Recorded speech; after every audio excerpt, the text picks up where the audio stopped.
everybody. I'm glad that you're here. Yeah, I'm Kelley, and everything I do, every time I teach anything, I want it to feel really communal. That's the point of being here, and especially being in person and not being over a screen is like such a treat.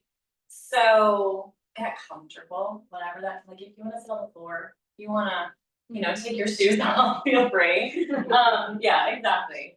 I want you to feel comfortable. I also want this to feel interactive. Like, feel free to interrupt me or ask a question or ask for clarification or whatever it might be. We are here in a circle together. That's the point of doing things of this nature. So I've got my notes handy, so don't forget any good stuff for you guys. But really the goal for tonight is for you to learn some somatic foundational concepts, and more importantly, be able to apply those to your life. That's what I care about, that you're able to walk away with knowledge, but also felt wisdom, which is a little bit different than just having information. It's having a felt experience that you then have a tool in your pocket that you can feel a bit more well-resourced with. Yeah.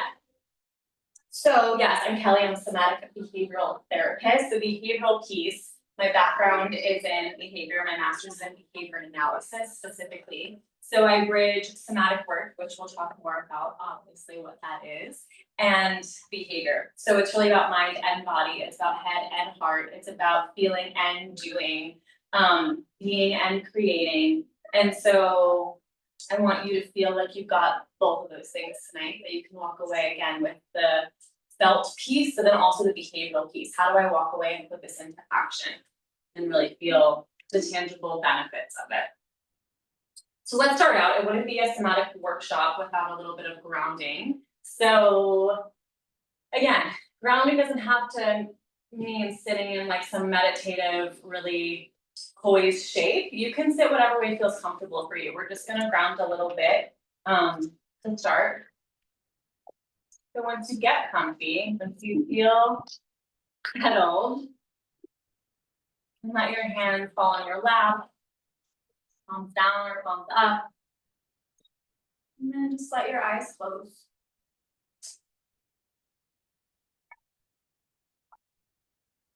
Feeling the connection that your feet have with the ground beneath you or with the chair beneath you. Feeling your hips being supported by the chair, your spine being supported by the chair.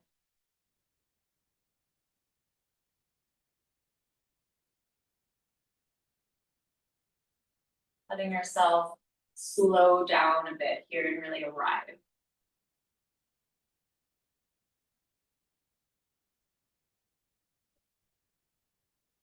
So as you feel your physical body here in the room, you can start to deepen your breath. Filling up on the inhales, expanding. Exhales, letting. And in doing so, you're really inviting both your mind and your body to be here in this room. Using the breath to slow down the mind a little bit, to catch up to the body. Feeling a stronger sense of presence. Certainly of groundedness. So see if compassionately you can use the next few breaths to let go of whatever happened before this, the dry fear, your work day. On the exhale, just sigh that out. Yeah, so good. And then letting go of the expectations around what's going to happen next here. What this workshop is going to entail. Trust that I'm here, leading you. I've got you. So in the next exhale, you can just let that go.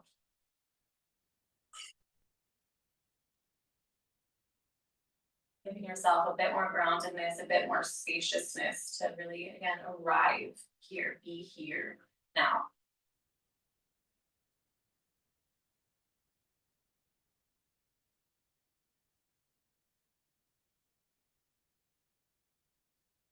Allowing the next breath, the next inhale to be spacious, to fill you up, to feel the expansion in your belly and your chest and the base of your throat.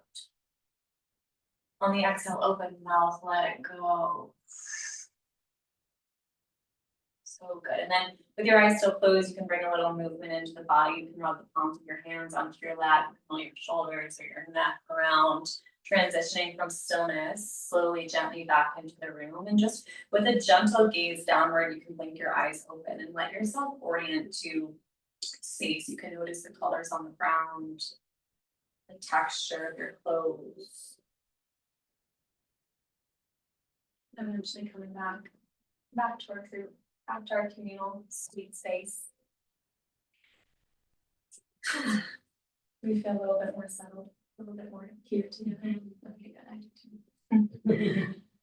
So we're gonna talk about what somatics is and means, but first I want to hear from you. Again, this is interactive and we're here together. So I would love to hear what your name is and what drew you to being here. There is certainly no wrong answer. We'll start with. Oh, sure. I'm Laura, and I've actually taken some of Kelley's workshops, and it's just amazing work. Just the whole heart and the mind and body connection is just huge. Yeah, great. So I love this work. I'm Ellie, and Laura told me about this, and it just sounded like something that would be good for me, so that's what I'm thinking. Hi, I'm Gina. I found Kelley for her yoga classes at Pineapple Yoga, and I love them. So I just think it's so much different from the others where the somatic piece comes in, and you really, I just feel like a lot of it's stuck in there and like it's stagnant, and I love to get it moving. So the somatic piece really helps with that. Great. I'm Allison, and I'm here just for curiosity. I feel like I have been like searching for something and I don't really know what I'm searching for. But I do love moving my body and opening my mind. So this sounds like something that aligns with that. I'm Tori. Similar to Allison, I feel like I never really knew this existed, but it's like right up my alley. And I feel like lately I've not been as in touch with my body as I'd like to be. My name's Candace. I'm a therapist in the area working with young children. And I'm actually here for self-care for the mind and body connection. I'm Casey. I've just been really curious about somatic work in general as like a therapy lens and stuff too, and just how to get more in touch with my body. I'm Kirsty, and I'm interested in like nervous system regulation, and I've been kind of on a journey of like getting out of the stuck, like frozen shutdown phase, and so that's kind of where I'm at, like creeping out of that and just learning. And so Great. Okay, so I'm hearing about Buffy. Oh, I'm Buffy, and well, I feel like I'm living in a perpetual state of brain fog these last 3 months because I have a newborn, and so just excited to have space to, get in touch with my own body and what I'm even thinking about. So here we are. Yeah, great. I hear this desire kind of all around. More in touch with our bodies, slowing down a bit. Curiosity, which is a big part of somatic work. So good news, you're in the right place. Let's get into it. So soma means body. And so somatic work is a pretty broad umbrella term for a lot of different modalities. So I teach yoga. Yoga is inherently a somatic practice. Dance is a somatic practice.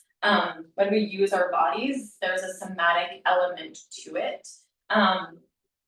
But when it comes to somatic therapy that I do, it's really about how can we become more well-resourced and really in touch with what's going on inside of our bodies to have a better understanding of who we are, more self-trust, less, therefore, self-doubt.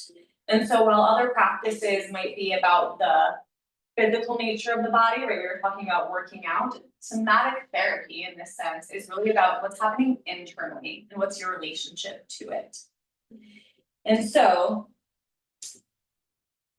there's so many directions to take when it comes to somatic work, like it's such a beautiful intertwined way of working, and the way that I use it, I use a lot of somatic parts work, which we're not gonna get too into tonight, but it's just another one of the many resources that we have access to when we're able to build this relationship with ourselves that comes from the body up. So it's a body-led approach, somatic work. The body, if you've ever, has anyone ever heard the book The Body Keeps the Score? Therapist. So what that means, the body keeps the score, the body holds on to things, the body holds on to memory, the body holds on to fear, the body holds on to things that the mind otherwise just kind of moves past and brushes past in order to protect us. And so a really great example of this when it comes to like that feeling of what is somatic experiencing. Think about a time you've been in traffic. You're driving the car, off the bat, we were having a somatic reaction. And you're sitting in traffic, right, and someone honks their horn at you. How does that feel in your body? Like just even me saying it. Yeah. There's like probably a tightness, a tensing that happens when we hear a car horn. Our mind can say, okay, whatever, like that person's in a rush, I'm in traffic, this is annoying, I'm not being attacked. Like your mind can justify and figure out you're fine. Your body, on the other hand, has that reaction of danger, right? Like it comes into the tightness, comes into tension and into contraction. So there's two different things happening. There's a mind saying you're fine, there's a body saying I don't feel safe. And that's pretty much what happens all the time. Our mind likes to gaslight our body and say, you're fine, you're fine, you're fine, you're fine. And our body on a deeper level is like, hey, I actually don't feel fine. Something's wrong. I'm holding on to something. And so when we can meet that with curiosity, it becomes a much more compassionate and self-trusting relationship internally rather than one that feels like we're two separate entities. Or sometimes it can feel like you've got the devil and the angel on your shoulder, right? You're being pulled in two different directions, mind versus body. And so the way that I facilitate and the way that I work with my clients, it's really about both and, right? It's about the behavior and the somatic work, but it's about the mind and the body becoming more harmonized and more integrated. So all this is about becoming more well-resourced so that you feel more resilient and more integrated. How are we feeling about all that? Love it. Great. Let's feel into it a little bit more. Let's put into practice. You down for that? Okay, so again, come into any position for you that feels grounding. And if you can kind of settle in and close your eyes. And then once you're there, you can do just that. Let the hands settle, let the eyes close. Back to the breath.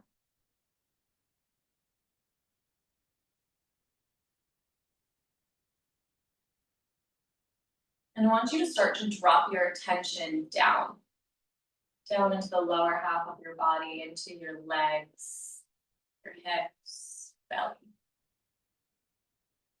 Bring your awareness down out of the mind.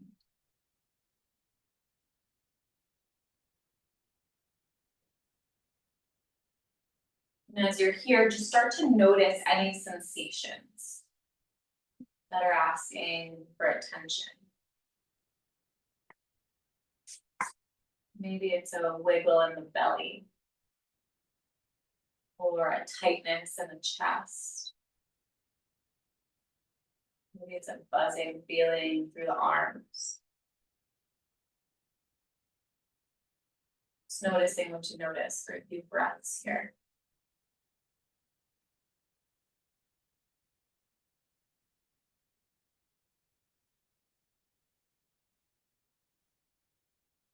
And can you meet these sensations, not with a story or with analysis, but with just curiosity? Just this greeting of, oh, hi.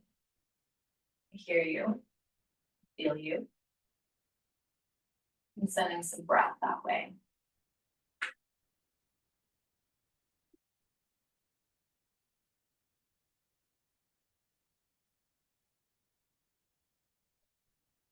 Our body speaks to us through the language of sensation. So in doing this practice, you're becoming more fluent in your body's language and therefore becoming a trusted ally. Really opening the dialogue between the head and the heart just by being curious about sensation. So stay here with the sensation for a few more breaths, creating space for it. And in doing so, really creating validation for it. You can be here, you can be here.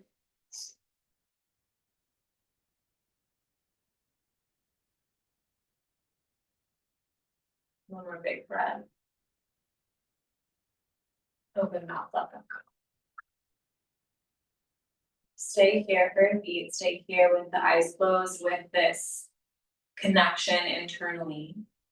And the roundedness and the spaciousness. And then I just want you to get curious around what it feels like to have a body.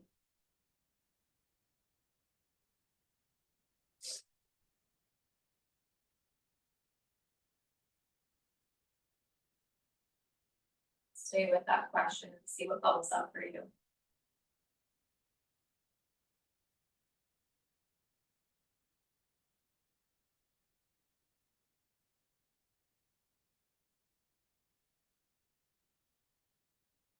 Assuming that there's no wrong answer to this question. And again, can you just meet it with curiosity, with compassion, with breath?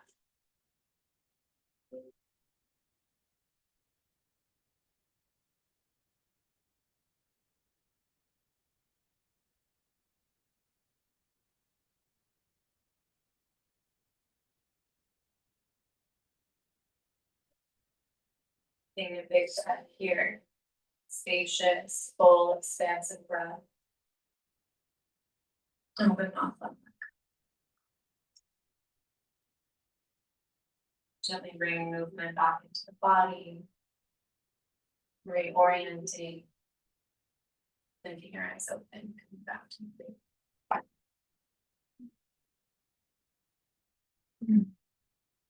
how'd that feel? So good. Yeah. Did anything come up around that question or in the part prior that was interesting?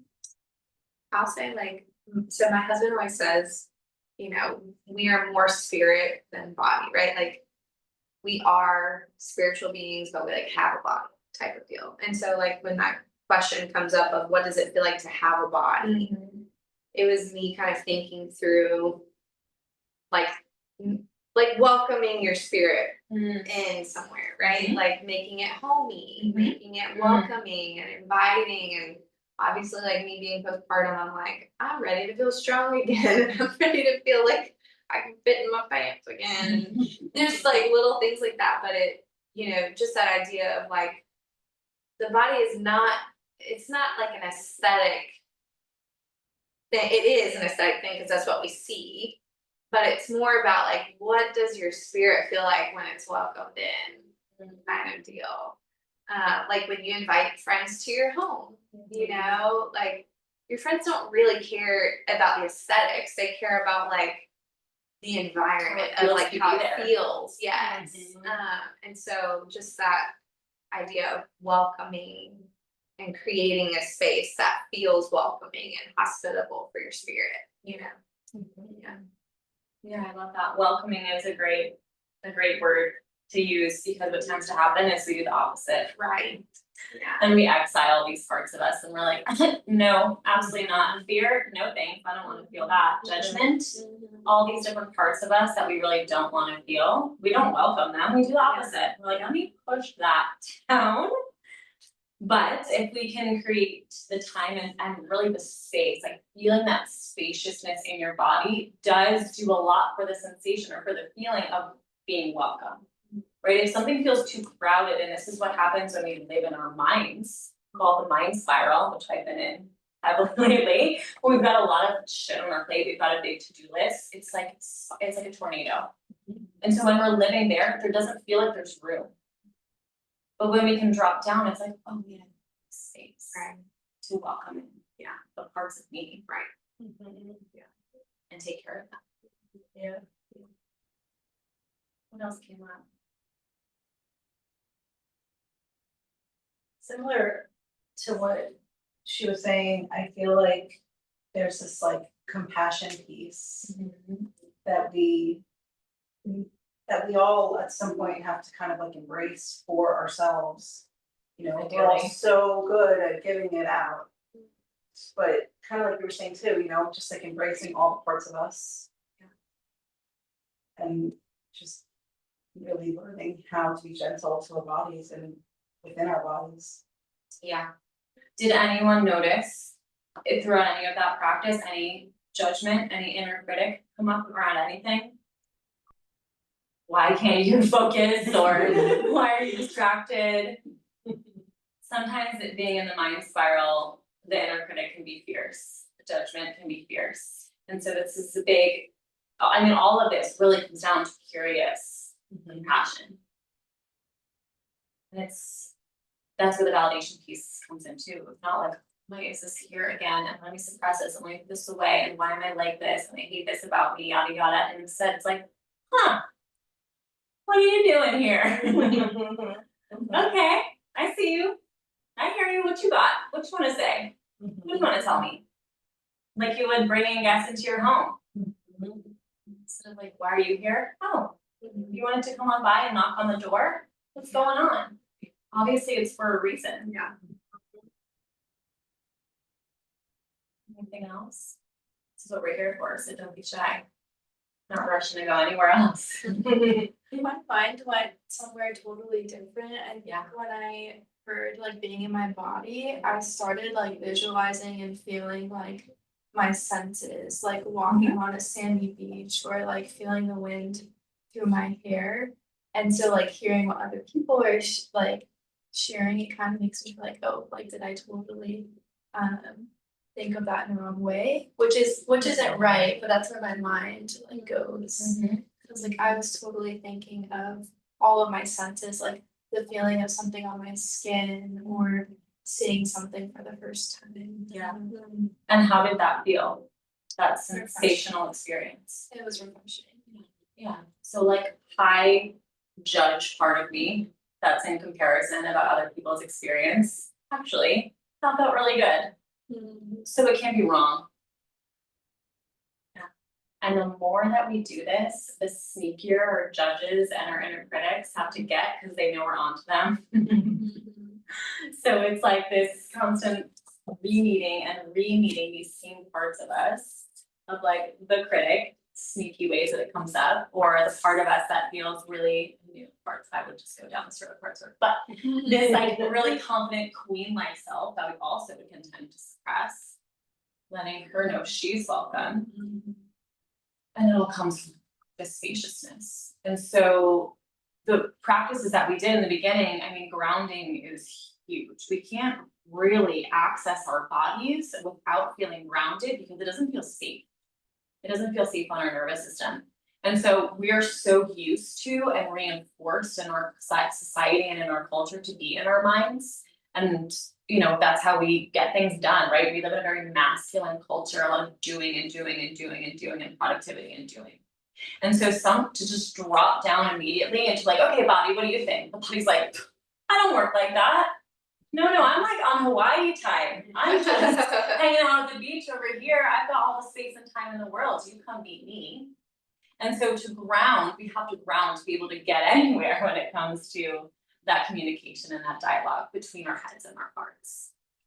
So we did some grounding, we did some orienting of noticing where you are, like literally using your senses. Senses is a huge part of somatic work. I mean, we're talking about what sensations do you feel in your body? What senses? What are you sensing? Right? That's your advanced. So, yeah, there's all these different techniques and tools that we have and resources to allow us to feel more resilient, more compassionate, more self-trusting. Self-trust doesn't come from the mind, it comes from the body and comes from behavior. That's one more thing I wanted to say. it'll come to me. Oh, and then we did this practice around sensory mapping, essentially. What's going on sensationally in my body? Like high sensations tell me that's how we speak the language of our body.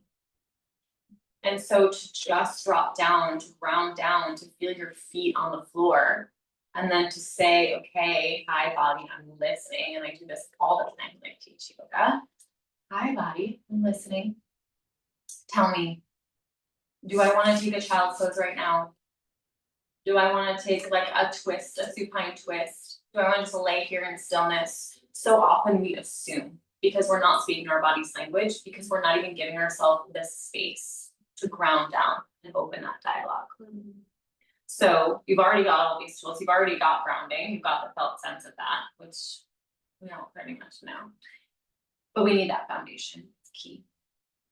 You've got the orienting to your space, really noticing where you are in time and space without feeling like it's a rush to get to the next thing. When we take our time to arrive, we take our time to notice like the color of the wall, it helps us be here rather than letting the mind spiral to what's happening next. And then the sensory mapping, becoming curious around what sensations are here. And so all of this, one of the things I love to do with my clients is values work, which is very mindy. But we drop it down and we use, in different embodiment and somatic practices to integrate the two. But one of my values, one of my pillars in the work that I do in teaching yoga is joy. I want you to feel joyful when you come here to something like this. I want you to feel, do we feel joyful in my yoga classes? Yeah, it's a pillar of mine. I want my clients to feel joyful. I don't want them to feel like they're coming, oh my God, shit, I've got to see Kelley today. This is gonna suck. I have to feel my feelings. No, like we're laughing, we're having a good time. It gets to feel joyful. And I really believe that when we're well resourced in this way, somatically, the end goal is joy. It's better connection with ourselves, which leads to certainly better connection with each other, friendship, relationally. It leads to better resilience, which means being less reactive, which means having more integrity. So when we're living in the mind, we just react. But when we have that connection to ground, to settle, to notice, get curious, what's going on right now? My partner just said something to me and now I feel a lot of tension. Okay, I know what to do now. You guys know what to do now. Hi, tension. Tell me, I feel you, I hear you, I'm listening. And then you get to respond in a way that you feel really proud of. Also, we can live a life that feels joyful because, life is too freaking short to be caught up in all this mind spiraling bullshit. So you got these tools. I want to hear from you. Let me check the time. What's coming up? What questions you have? And so we can move more into this kind of open forum Q&A space, which I think is often one of the most interesting. So anything is welcome. What are some of the things that you mentioned joy as like one of your values? When you're feeling not joy, what are some of your kind of, I don't know, like go-to body exercises or, things that help you kind of like reignite that, I guess? Yeah, you bring up a good point too, because to feel joy all the time would negate the effects of the joy. Right. So we need to feel like polarity is a beautiful thing. Right. To feel the full essence of joy also usually requires like grief and anger and some of these emotions that we don't want to touch as freely as we want to touch joy. Yeah. And so even in that, even with the feeling of like grief and anger, the goal is still to some degree joy. Like the deeper that I can feel this anger, the deeper I can feel this joy. The deeper I can feel discomfort, the deeper I can feel pleasure. And so it's really like, it's such a simple practice. It all comes back to the same thing of meeting ourselves with compassionate curiosity. And when there are things that feel activating in our body, let me turn this more into a felt experience. Joy, like you can feel me being in joy, right? It's expressive, it's like connective, like I'm very up here. You can hear it in my voice. grief or anger or sadness is a lot more seed-like. Usually our shoulders are slumped over, there's more contraction. And so the more that you start to strengthen this skill, the more that you can notice the difference and be discerning in how you meet yourself. And so maybe just this turn in feeling is the stimulus to notice, okay, I'm feeling something right now, I'm feeling some kind of contraction. What's next? Hi body. Always, a million times a day, you guys, I'm saying hi body. I'm saying it in traffic, I'm saying it when my boyfriend says something, I'm saying it when a client says something, like anytime, all day long. Okay, hi body. Let's hear. What do you want to know? And if it's a stickier feeling, it's like, oh yeah, ouch, that really hurt. I don't like that. Okay, be here. And ouch, be here. And it's giving it space and it's giving it time. I am a person, and this is also why I'm drawn to somatic work, who also likes to be in the stillness, but I really like to be in the movement. And so giving our emotions somewhere to go, I find to be really helpful. And we'll do this a lot with clients or, I mean, who knows where a second's gonna go. We can be like on the floor crawling around. Who knows? I've like screamed into pillow with my clients till our throat is raw. Sometimes we gotta give it somewhere to go. Sometimes it's just walking around the room in a different way. Walking around the room from judgment, or walking around the room as confidence. And so, yeah, it's giving yourself the space to notice what's actually here, not assuming. And then seeing, okay, what do you want me to know? And maybe the anger is like, I want to punch the bed. Okay. And let myself have it. That's a really great, safe, welcome expression of anger. And the more that we can give ourselves the room to feel in those expressions of anger, the less it's going to be a reactive, explosive event that you're like, oh shit, why did I say that? And now I regret it. Well, we've already let it steam out of the pressure cooker. Nice.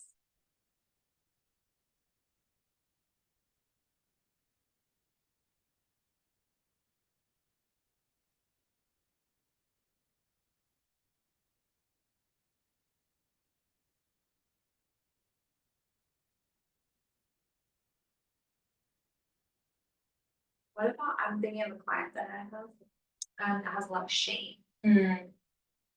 What would you recommend, or like, yeah, like practices to do in order to maybe help him kind of overcome some of that shame? Yeah.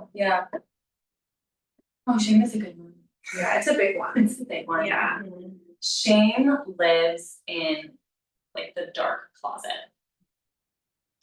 And so shame is one of those ones that's really requires a lot of, come here. You can be here, really, you can. Like sometimes it requires, it's like coaxing a little bit, of like, oh really? And so sometimes shame, we really have to go into the grounding. We really have to set the foundation for the shame to know that it's okay. Because it's a part of us that's been super exiled, super suppressed usually.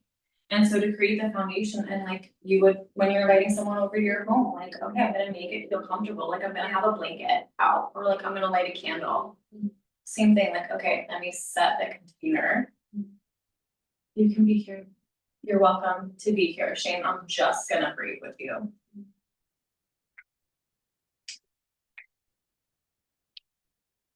Yeah. So a lot we can say about shame. And it also is dependent on like what's going on, but all of these emotions that are all spraying up, they're parts. Shame is a part, and all of our parts have the same goal in mind. They just want us to be okay. They want us to be safe. They have different ways of going about it, which is why I can sometimes feel like pull in a lot of different directions. Shame wants us to be fine, it wants us to be safe. It's scared that we won't be, and that we won't belong. Yeah, so if you can show yourself, okay, shame, you belong here internally, it's gonna feel a lot easier for it to feel like it can dissipate. less alarm bells going off, and that's what I mean by more, these tools help us become more resilient. So not always like, oh God, sound the alarm, there's an issue, there's an emergency, it's like, no, actually I've got myself, and I know what to do with this emotion. We tend to overcomplicate things. Yeah. So really just like learning how to embrace it and just be with it. Yeah, I mean, all of our parts and our emotions, they just want to be validated. And if we hurt, like all of us, right, like we just wanna feel like we're welcome and we're seen. Yep. And oftentimes when that's not happening, when we're younger, and someone's told us who matters to us, like, no, I don't have time for that, or no, that's not good enough. Now the part's like, well, I just can't speak up.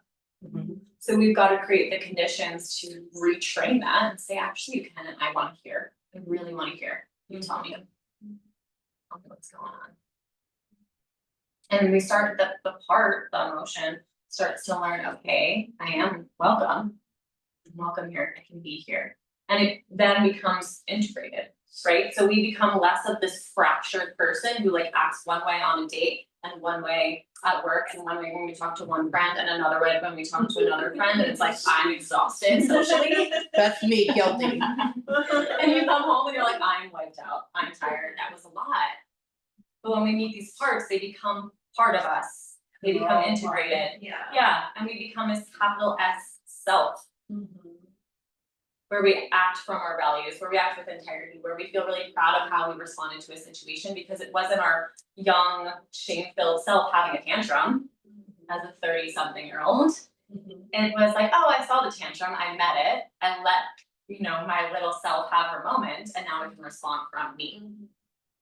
It's actually really funny, so my son is 2. Yeah, and great. I was talking with Brittany, our other clinician here, and she works a lot with kids, and I was like, again, brain fog, I'm like, I know all these things, I'm just like, But having it's a hard so time different when implementing. you were emotional.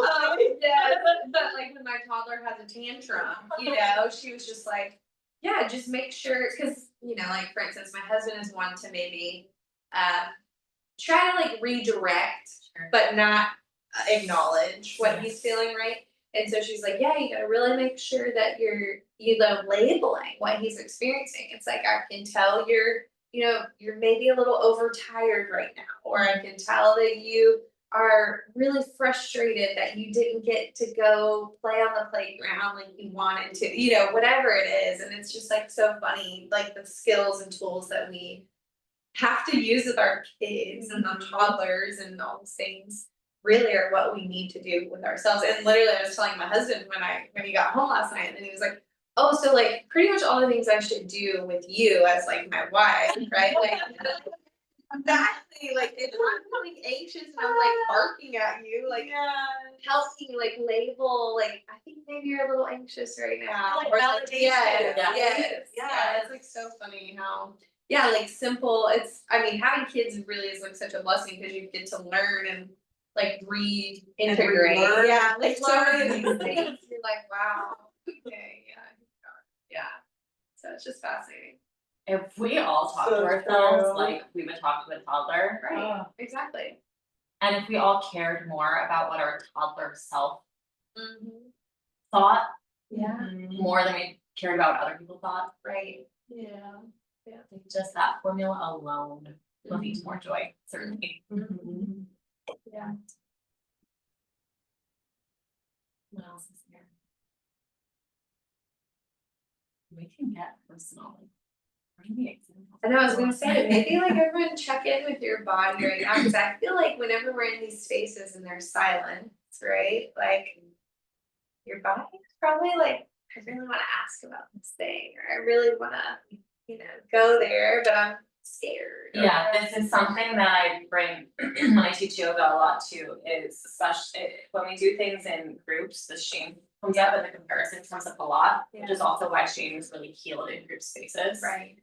And so we're always like, well, is that gonna be weird? Or like our inner critic loves to come out in a group space because we have a fear of not belonging. So what if I say something weird and what if I get judged? Meanwhile, we're judging the hell out of ourselves, right? And we're teaching ourselves we don't belong in ourselves. So anything down from any yoga class, I'll give you guys the same prompt. Take a beat here. Close your eyes, now you guys are frozen. Put a hand on your body, maybe a hand on your heart, or a hand on your belly or both. Notice if there's sensation here.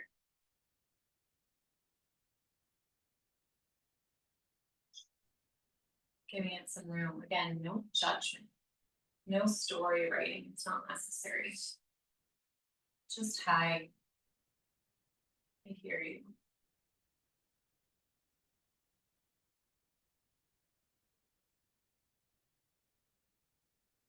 Check in here, maybe with your heart. Bringing your awareness there.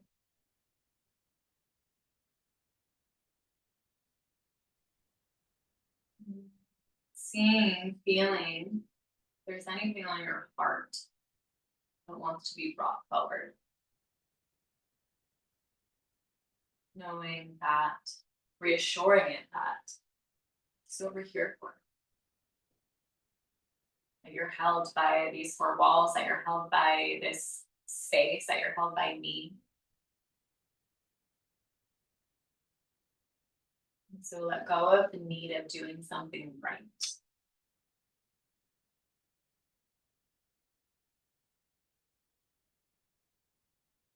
And instead, see if you can get curious about a desire.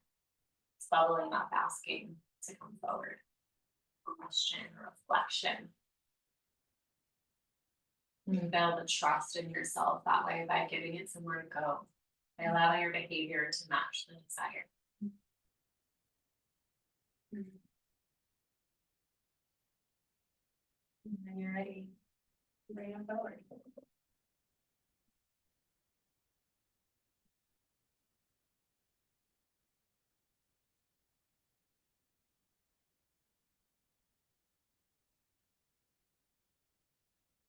I think for me, like self-trust is something that I've been thinking a lot about and working on, so. It made, like you just talking about it now, made me think about like. Sometimes I'm guilty of like, I'll have a thought and. I mean, I've been in therapy, like I know like your thoughts are not you, whatever, you can like think the thought. I guess I'm just saying like I have a hard time sometimes distinguishing like. What is true? And like, is this first thought coming to my head, like, is that what I'm feeling, or like, when I take a beat and think about it, like something else comes up, like. Which one is right, is there a right, like, and then learning to like trust myself to like identify, like, notice what I'm feeling. Anyone relate to that? Yeah, totally. That is like the definition of the mind spiral. Yeah, yeah, It's like, which way is up? I'm caught in a cyclone. yeah. Yeah. The first part, I don't entirely agree with this sentiment that I hear a lot, that we're not our thoughts. I think our thoughts are like knocks on the door. Asking to be heard, asking to be felt, and like allowing it to travel deeper, following the thought. The thought of like, I'm an idiot, right? Like it's not, there's not truth behind it, but there's a desire behind it. To feel like you belong, to feel smart, to feel welcome. So if we can turn the thoughts into like little bubbles, or little, what's a better metaphor, like a little sprout. And then you actually follow the root down from the neck down. Like, oh, okay, that thought just came up. Now I'm questioning if it's true or not. Let me set a beat, use the tools I know, ground down. Hi, thought. Okay, go off. Let me hear it. And see if you can keep distilling it down, keep following the root, following the root, following the root. Eventually, you're probably gonna hit a core. We all have the same core emotions. It's like fear, pretty much, that's like the number one. You follow a thought long enough, you'll think fear. And then you get to meet it. Like, oh yeah, well duh, of course you feel that way. Be here, that makes sense. We're gonna try something new. We're gonna try a new way of doing it. You don't have to be so scared, I'll show you. Come on board, you're invited. We have a tendency to wanna throw these emotions and these parts like out the window.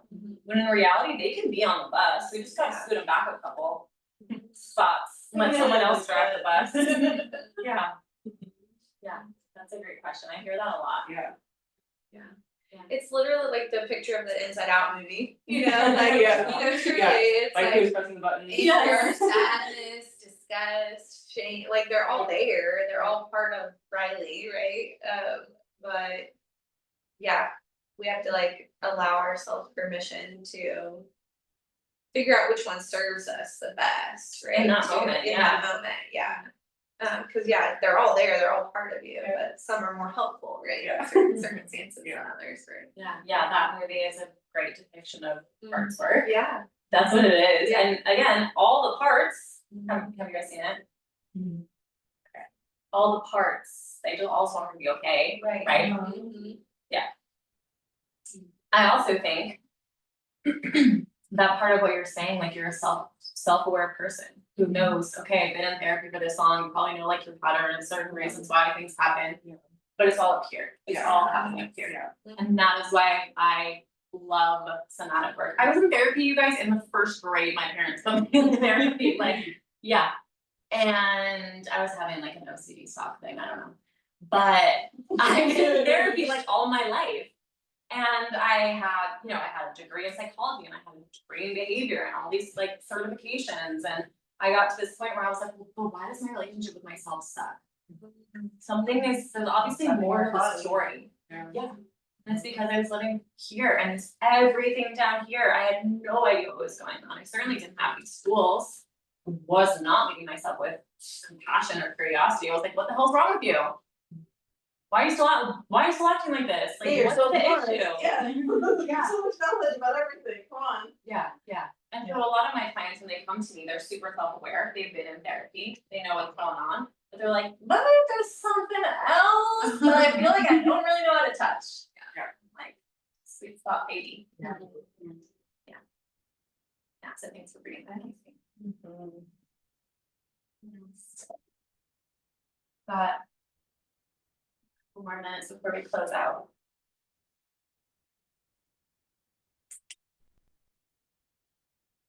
I feel that, like you said, of this, it's all up here and nothing's still down here. And then the first, when you talk about fear and how it usually is like deep rooted fear, I think it's all fear.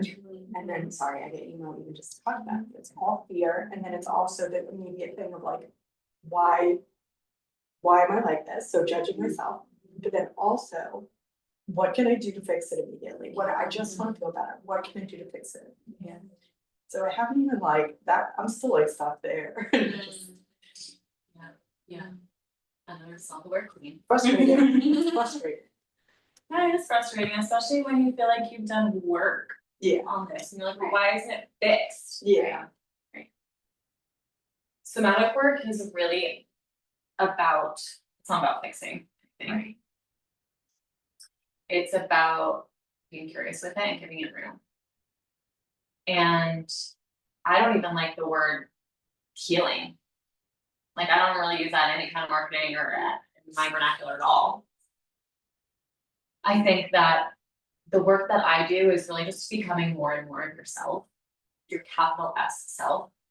And we do that by that integration, coming back. You're okay, you're welcome, you can be here, it makes sense. Oh, I hear you. Yes, of course you're here right now. Of course there's fear around this. And the more that we can understand the why behind it, the more that it's like, oh, well, duh, of course I'm scared of that. Even if it seems trivial, like I didn't make the volleyball team in the 4th grade and now it's affecting me at work. Like, yeah, of course, you were the 4th grade, you went so long. Right? And so the more that we can get curious, it only happens from curiosity. It doesn't happen from that severance of like, that's a wrong feeling. Like, how am I still feeling this? That creates rupture. We want to create repair and resiliency. Right? Yeah. So like my fear, you're still here. You are fierce. I hear you. Yeah. And a lot of the time, thanks for bringing that. A lot of the times there is fear of the fear. Like, Right. fear, and maybe this is true for some of you guys, like I'm scared of even bringing something up because I'm scared I'm gonna cry, or I'm scared I'm gonna go into the feeling, or I'm scared, like I don't wanna touch that. And I fear of the fear of the fear. yeah, it just keeps going and going and going and going. I'm a big believer that we don't need to jump off the cliff. We can touch it a little bit and then come back home. We can let some of the air out of, if you just like flip the nozzle on a pressure cooker, your chili's going everywhere. I don't really know how, I don't really cook, I don't know if that works, but you know what I'm saying? We need to let some of the air out. But it's like, okay, let me dip my big toe into the pool and out. And then I can feel a little bit more comfortable. I know I'm okay. I can dip like my 2 toes in and come out and come back. So we don't need to rip the Band-Aid off of any of these emotions. We get to just say like, hi, I see you, I feel you. Yeah.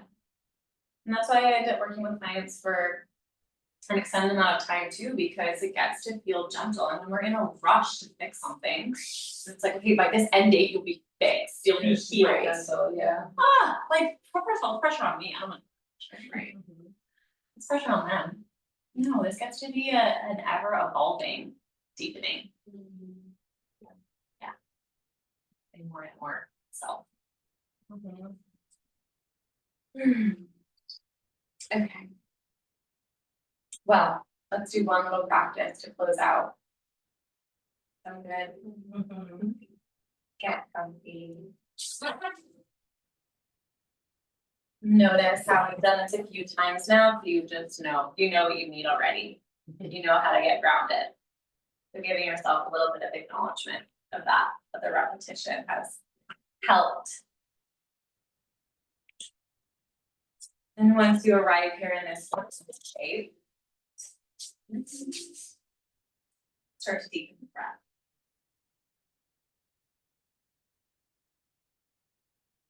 And as you do, see if you can bring a little bit of softness in here, a little bit of a softening to the shoulders,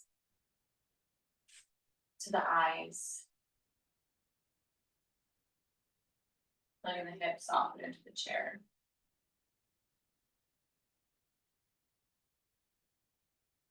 And you can place a hand on your body if it's not there already, maybe again, a hand on the heart or a hand on the belly or wherever feels good and grounding for you to make that physical contact with yourself.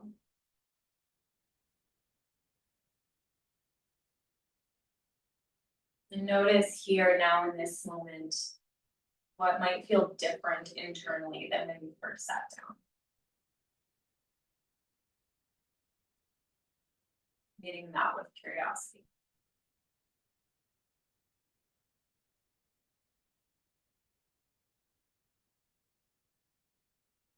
You feel a bit more grounded, more spacious, more welcomed by your own self.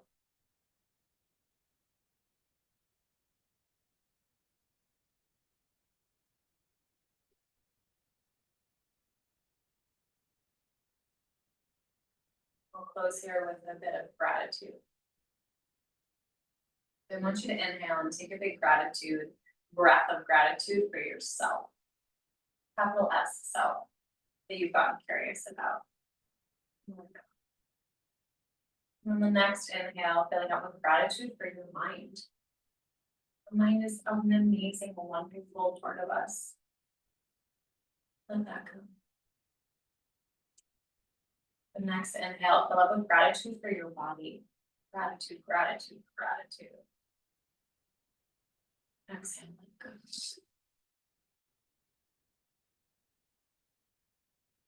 Let yourself receive it here for a beat. Receiving the gratitude. Letting yourself, letting your cells, letting your body, letting your being, your mind fill up with it.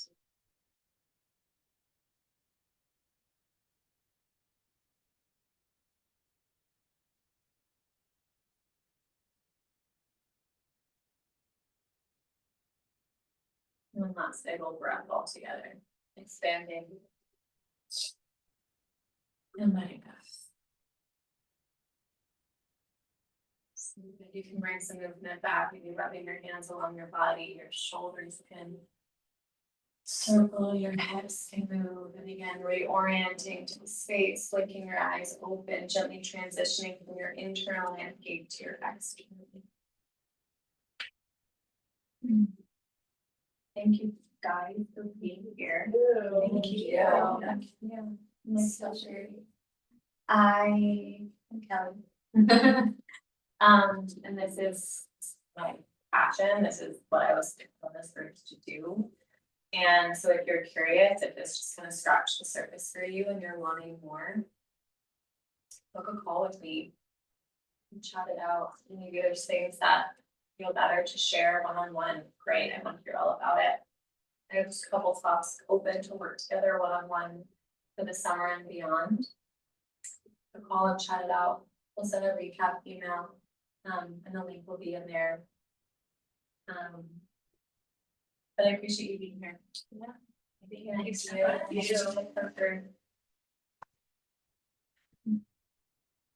Thanks, Stephanie.